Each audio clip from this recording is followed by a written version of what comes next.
அடுத்து பார்ப்போம். சட்டமன்றம் என்னன்னா என்ன, இல்லை நாடாளுமன்றம் என்றால் என்ன, இல்லை தேசிய சட்டமன்றம் என்றால் என்ன அப்படின்னா, இந்தியா முழுமைக்கான சட்டங்களை ஏற்றுறது தான் சட்டமன்றம் அல்லது நாடாளுமன்றம் அல்லது தேசிய சட்டமன்றம் அப்படின்னு சொல்கிறோம். மாநிலங்களில் இருக்கிறது சட்டமன்றங்கள் என்ன சொல்கிறோம்னா சட்டமன்ற பேரவை அப்படின்ட்டு அழைக்கிறோம். இந்த நாடாளுமன்ற முறை எந்த நாட்டை பின்பற்றியது நம்ம இந்தியான்னு பார்த்தீங்கன்னா பிரிட்டிஷ். ஈரவை முறை எந்த நாட்டை பின்பற்றி கொண்டு வரப்பட்டதுன்னா அமெரிக்கா.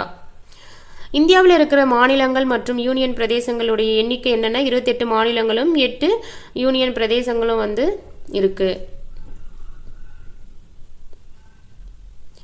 நாடாளுமன்றம் அப்படின்னா என்னன்னா, நம்ம நாட்டில் எடுக்கக்கூடிய முடிவுகள் அனைத்துமே எடுக்கக்கூடிய ஒரு உச்சபட்ச அமைப்பு தான் நாடாளுமன்றம். நாடாளுமன்றம் ஒரு வருடத்திற்கு கூட வேண்டிய கூட்டுத்தொடர்கள் எத்தனை முறை கூட்டுத்தொடர்கள் நடத்துகிறதுன்னா ஒரு வருடத்துலன்னா 3 முறை. அதில் கம்பல்சரி எத்தனை கூட்டுத்தொடர்கள் நடத்தியே ஆகணும்னா 2 கூட்டுத்தொடராவது ஒரு வருடத்திற்கு கூடி நடத்தணும். பட்ஜெட் கூட்டுத்தொடர், பட்ஜெட் அறிக்கை கூட்டுத்தொடர் எந்த காலம்னா பிப்ரவரியிலிருந்து மே 4 மாதம், மழைக்கால கூட்டுத்தொடர் ஜூலையிலிருந்து செப்டம்பர் 3 மாதம், குளிர்கால கூட்டுத்தொடர் நவம்பர்லேருந்து டிசம்பர் 2 மாதங்கள் நடைபெறும். நாடாளுமன்றத்தின் ஒரு முக்கியமான அதிகாரம் என்ன அப்படின்னா சட்ட அதிகாரம் மற்றும் நிதி அதிகாரங்கள் தான் ஒரு நாடாளுமன்றத்தினுடைய முக்கியமான அதிகாரம் மற்றும் பணிகள். இந்திய குடியரசுத் தலைவர், துணை குடியரசுத் தலைவர் இவங்களை தேர்ந்தெடுப்பதற்கும் தேர்தல் நடத்துவதற்கான தேர்வு செய்யும் பணிகளும் மேற்கொள்றது யாருன்னா நாடாளுமன்றம். பட்டிரிக்கை பார்த்துருவோம்.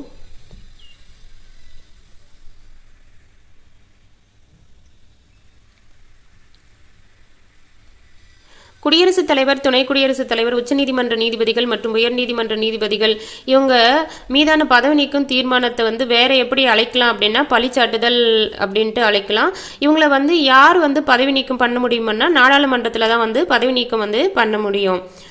நாடாளுமன்றத்தை கூட்டுமாறு யார் அழைப்பாங்கன்னா குடியரசுத் தலைவர் அழைப்பாங்க. அப்படி ஒரு கூட்டத்துக்கு தலைமை தாங்குபவர்கள் யாருன்னா சபாநாயகர். அதை நோட் பண்ணி வைக்கோங்க, பின்னாடி வர்றப்போ நம்ம அதையும் படிப்போம். ஸோ நாடாளுமன்றத்தை கூட்டுமாறு அழைப்பு விடுப்பவர் யாருன்னா குடியரசுத் தலைவர். அப்படி அந்த கூட்டத்திற்கு தலைமை தாங்குபவர் யாருன்னா மக்களவை சபாநாயகர். ஒரு நாடாளுமன்றம் வருடத்திற்கு மினிமம் எத்தனை முறை கூடணும்னா 2 முறை கூடணும். இந்த நாடாளுமன்றத்தில் ஒவ்வொரு வருடத்தின் முதல் கூட்டுத்தொடர்லையும் குடியரசுத் தலைவர் சிறப்புரையை நிகழ்த்துவார். அமைச்சர்கள் தனித்தனியாகவும் கூட்டாகவும் யாருக்கு பொறுப்புடையவர்கள்னா மக்களவைக்கு பொறுப்புடையவர்கள். சேம் டைம் அந்த அமைச்சர்களை பதவி நீக்கம் செய்யணும்னா மக்களவையில் பதவி நீக்கம் பண்ண முடியும். மக்களவையின் செயல்பாடுகள், ஈரவைகளும் பார்த்தீங்கன்னா மாநிலங்களவை, மக்களவை அதனுடைய அதிகாரங்கள் செயல்பாடுகள் ஒரே மாதிரி இருக்கும். ஒரு சில விஷயத்தில் மட்டும் வேறுபடும். நிதி சம்பந்தமான பணம் சம்பந்தமான எல்லா இதுவுமே மக்களவை தான் அதிக அதிகாரத்தை பெற்றிருக்கும். மாநிலங்களவையில் பணம் சம்பந்தமாக எந்த முன்வரைவோ திருத்தமோ இல்லை ஒரு மசோதாவோ எதுவுமே கொண்டு வர முடியாது மாநிலங்களவையில். மக்களவையினுடைய மொத்த உறுப்பினர்கள் பார்த்தீங்கன்னா 545, 543 பேர் பார்த்தீங்கன்னா மக்களால் தேர்ந்தெடுக்கப்பட்டு மக்களவைக்கு வருவாங்க. 2 பேர் ஆங்கிலோ இந்திய சமூகத்திலிருந்து குடியரசுத் தலைவர் நியமனம் பண்ணுவார். ஒரு கூட்டத்தொடர் நடத்துவதற்கு குறைந்தபட்சம் இருக்க வேண்டிய உறுப்பினர்களின் எண்ணிக்கை எவ்வளோன்னா 10ல் 1 பங்கு உறுப்பினர்கள் இருந்தால் தான் ஒரு கூட்டத்தொடரை நடத்த முடியும்.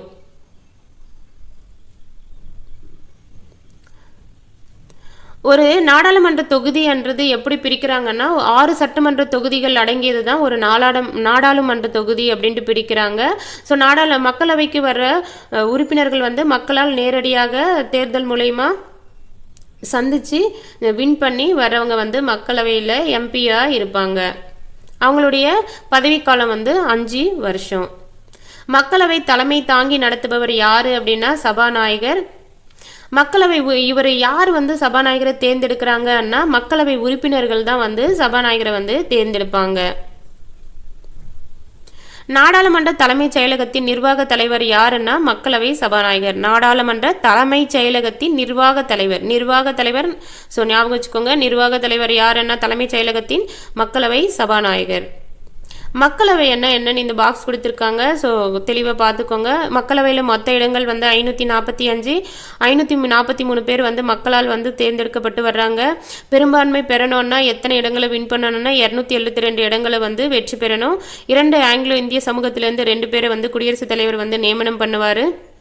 இவங்களுடைய மக்களவை உறுப்பினர்களுடைய பதவிக்காலம் எவ்வளோன்னா 5 வருஷம்.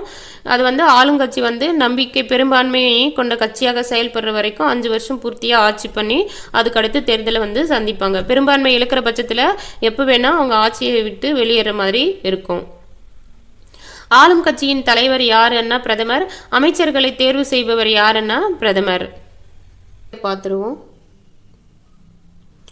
ஒரு திருத்தச் சட்டம் முன்மொழியணும்னா யார்கிட்ட அனுமதி பெறணும்னா சபாநாயகர். நிதி முன்வரைவு என்று சான்றளிக்கும் அதிகாரம் பெற்றவர் யாருன்னா சபாநாயகர். நாடாளுமன்ற கூட்டத்தொடருக்கு வந்து யார் வந்து தலைமை தாங்குவாங்கன்னா மக்களவையின் சபாநாயகர். அரசமைப்பு 52வது திருத்தச் சட்டம் என்ன சொல்லுதுன்னா கட்சி தாவலினுடைய அடிப்படையில் தகுதி இழப்பு செய்து ஒழுங்கு நடவடிக்கை எடுக்கும் அதிகாரம் யார் பெற்றிருக்காங்கன்னா சபாநாயகர். இந்த 52வது திருத்தச் சட்டம் எப்போ நிறைவேற்றப்பட்டதுன்னா 1985. முடிவு செய்யும் வாக்கு கேஸ்டிங் ஓட்டுன்றதை வந்து யார் வந்து பயன்படுத்தி வாக்களிப்பாங்கன்னா மக்களவையில் வந்து சபாநாயகர், மாநிலங்களவையில் வந்து துணை குடியரசுத் தலைவர் வந்து இந்த கேஸ்டிங் ஓட்டை வந்து செலுத்துவாங்க. அந்த அவையில் வந்து ஓட்டு வந்து எடுக்கும்போது சரிசமமாக இருக்கிற பட்சத்தில் அவங்க வந்து முடிவு வாக்கு வந்து செலுத்துவாங்க. இந்தியாவின் தலைமை சிற்பிகளில் ஒருவர் யாருன்னா ஜவஹர்லால் நேரு. இவர் வந்து மக்களவையினுடைய சபாநாயகர் பதவியை பற்றி பெருமையாக சொல்லியிருக்காரு. என்ன சொல்லியிருக்காருன்னா நம்மளுடைய மக்களவை வந்து பார்த்திங்கன்னா நாட்டின் சின்னமாக திகழ்கிறதால அந்த மக்களவையினுடைய தலைவராக செயல்படுற ஒரு சபாநாயகர் வந்து பார்த்திங்கன்னா சுதந்திரம் மற்றும் விடுதலையின் சின்னமாக திகழ்கிறார். அதனால் வந்து அந்த மேன்மை தாங்கிய ஒரு பதவி வந்து சுதந்திரமான பதவியாக இருக்கணும். அப்பதவி வந்து எப்போதுமே மிக திறமை வாய்ந்த மற்றும் பாரபட்சமற்ற ஒருவரால் வகிக்கப்பட வேண்டும் அப்படின்ட்டு நேரு வந்து சொல்லியிருக்காரு. மாநிலங்களவையில் வந்து மொத்த உறுப்பினர்கள் எத்தனைன்னா 250, 238 பேர் வந்து ஸ்டேட்ல இருந்தும் யூனியன் டெரிட்டரியில இருந்தும் வருவாங்க. 12 பேரை வந்து குடியரசுத் தலைவர் வந்து நியமனம் பண்ணுவார். மாநிலங்களவை வந்து பார்த்தீங்கன்னா அமெரிக்காவில் இருக்கிற ஆட்சி மன்ற குழுவை போல மாநிலங்களின் உரிமைகள் மற்றும் நலன்களை பாதுகாக்கும் ஒரு அமைப்பாக இந்தியாவில் வந்து மாநிலங்களவை வந்து இருக்கு. மாநிலங்களவை வந்து எப்போது உருவாக்குனாங்கன்னா 1952 ஏப்ரல் 3. மாநிலங்களவைக்கு எத்தனை உறுப்பினர்களை வந்து குடியரசுத் தலைவர் நியமனம் பண்றாருன்னா 12 பேர். மாநிலங்களவை வந்து ஒரு நிரந்தரமான அவை. இவங்களுடைய பதவிக்காலம் வந்து 6 வருஷம். மாநிலங்களவை உறுப்பினர்களுடைய பதவிக்காலம் ஒவ்வொரு 2 வருஷத்துக்கும் 3ல் 1 பங்கு உறுப்பினர்கள் வந்து ஓய்வு பெற்று தேர்தல் மூலமா புதிய உறுப்பினர்கள் வந்து காலியான இடங்களுக்கு வந்து தேர்ந்தெடுக்கப்படுவாங்க. தேர்தல் வந்து எப்படி நடைபெறுதுன்னா மாற்றத்தக்க ஒற்றை வாக்கு மூலம் வந்து மேலவைக்கு வந்து விகிதாச்சார பிரதிநிதித்துவத்தின்படி தேர்ந்தெடுக்கப்படுகிறார்கள். மாநிலங்களவையினுடைய செயல்பாடுகள். மாநிலங்களவை வந்து பார்த்தீங்கன்னா தலைவராக வந்து யார் செயல்படுவாங்கன்னா துணை குடியரசுத் தலைவர் வந்து மாநிலங்களவையின் தலைவர் அல்லது மாநிலங்களவையின் அலுவல் வழி தலைவர் யாருன்னாலும் துணை குடியரசு தலைவர்.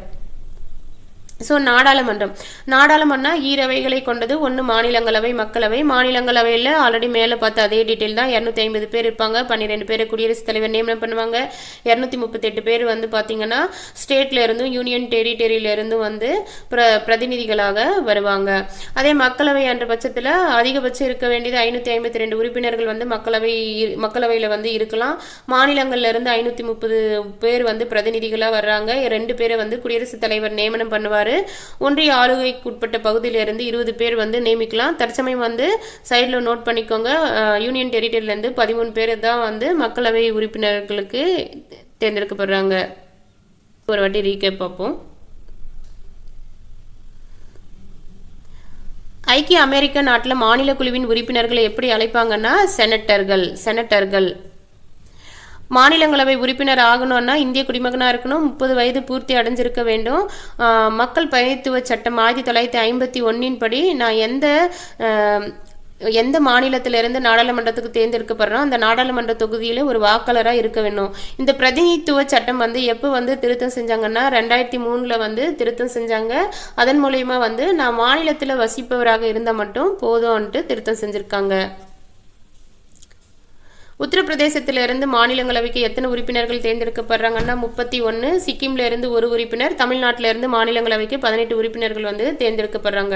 இந்த மாநிலங்களவைக்கு தேர்ந்தெடுக்கப்பட வேண்டிய உறுப்பினர்கள் உடைய எண்ணிக்கை கூறும் அரசமைப்பு பட்டியல் எதுன்னா 4வது பட்டியல் வந்து கூறுது. மாநிலங்களவை வந்து ஒரு நிரந்தரமான அவை, அவங்களுடைய பதவிக்காலம் வந்து 6 வருஷம்.